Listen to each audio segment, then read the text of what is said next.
How many Draculas actually had to put up with white gloves? There are lots of ways to adapt a book to the screen. There's the standard approach of picking and choosing what you feel are the most important parts, maybe adding in a few elements you feel the story needs. There's the toss it all out and make whatever you want approach. And then there's the absolute attention to detail and make sure you hit all the parts of the story that everybody else ignores, aka the masterpiece theater.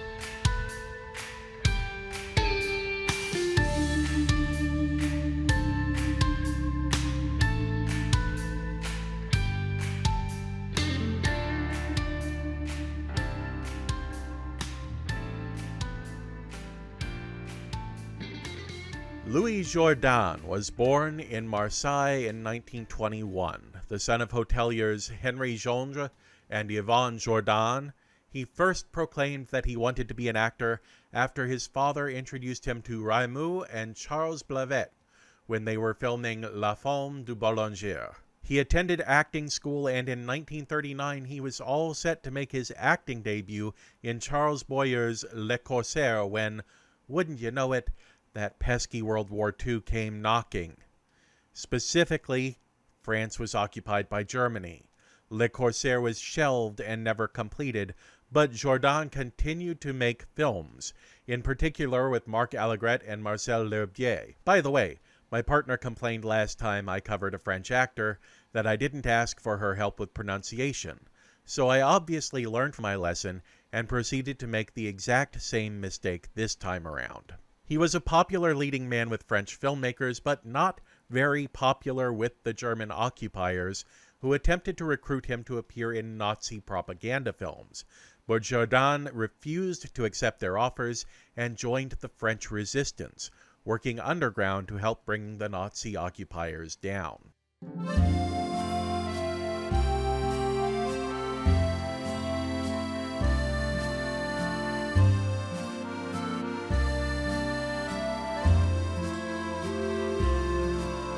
Following the end of the war, Jourdan's work was noticed overseas by David O. Selznick, his acting work, not his resistance work, who offered the young actor work in American film. He came to America, where he took on a series of classic roles, beginning with appearing as André Latour in Alfred Hitchcock's The Paradigm Case. Selznick was so confident in Louis that he even overruled Hitchcock on the production when Hitchcock complained that Louis was a fine actor but miscast in the role.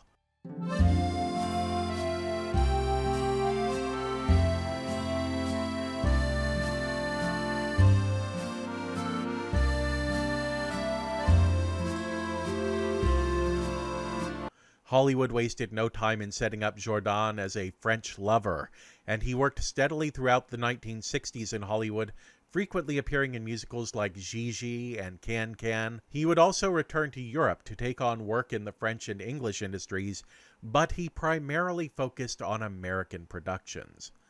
The late 70s saw Jourdan taking on roles in a lot of popular American TV shows. But in 1977, he appeared as Dracula in a BBC adaptation of the novel, then returned to American television to guest star as the murderer Paul Gerard in an episode of Columbo. He rounded out his era of villainy by becoming a comic book movie villain when he played Anton Arcane in 1982's Swamp Thing, and in 1983 he ascended to Bond villain status, playing Kamal Khan in Octopussy.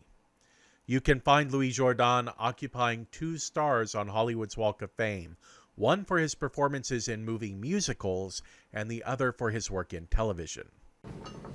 You must know a great deal of the history of Transylvania. All there is to know, I'm afraid. Sometimes I think too much. Listen to them. The children of the night. What music they make.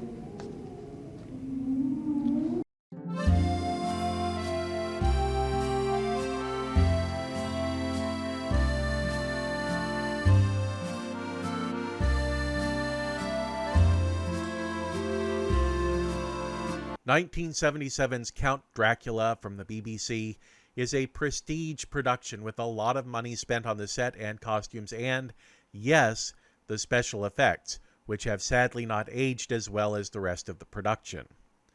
Directed by Play for Today alumnus Philip Saville, with a script by George and Margaret Scribe and then BBC television head of plays Gerald Savory, the production was so important to the BBC that they actually forced a halt of production on a Doctor Who serial that had already started filming. Apparently, Tom Baker was due to fight vampires in the concurrent season, and the BBC worried that the story might be seen as a parody of their star production for the year. The script would later be rewritten and used in the 1980 season for the story State of Decay. This is one of the most novel-accurate adaptations of Dracula. For one thing, most adaptations tend to forget that Bram Stoker's original novel includes a wealthy cowboy from Texas. The BBC didn't forget, although they did combine him with Arthur Holmwood to simplify the story. This is Dracula given what Americans will recognize as the masterpiece theater treatment. It's not a horror movie, but rather a faithful adaptation of a literary classic, treated with the same respect the BBC gives to Jane Austen novels and Shakespeare productions.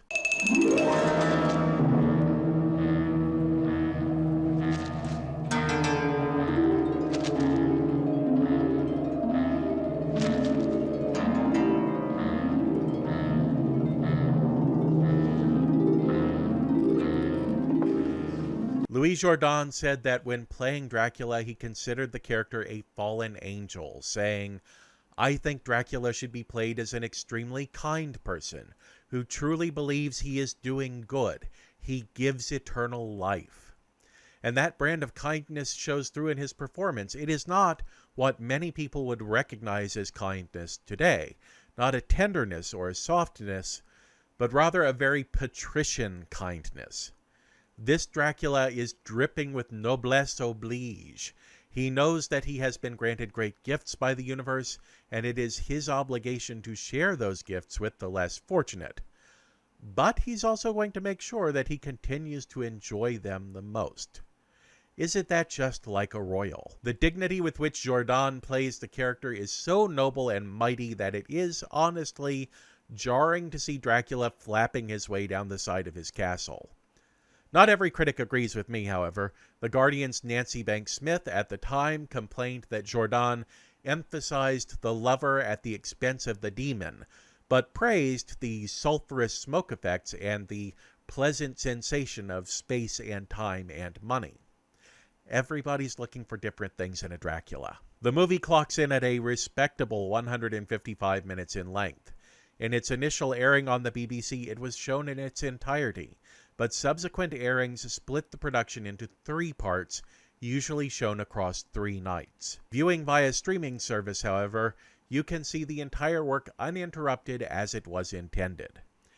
Abraham Van Helsing appears in this adaptation, played by Frank Finlay, who had played Iago in Olivier's Othello, and who was fresh off playing Porthos in 1973's The Three Musketeers. Several years after Count Dracula, he would appear in the role of Dr. Hans Fallada in 1985's Life Force, the space vampire movie that got a previous mention in this list for featuring one-time Hammer Dracula John Forbes Robertson. So what do you think of Louis Jourdan and his appearance in 1977's Count Dracula? Do you dig the whole adaptation of classic literature vibe of this adaptation, or do you wish it was a little more horror movie-esque? Did you remember that Dracula actually has a cowboy in it? Drop down into the comments and let me know. Also, I don't know if you noticed or not, but I've got gloves now in addition to this thing. It's a whole thing. We've been through it twice before already. You would know that if you were subscribed to the channel, which you can do while you're commenting.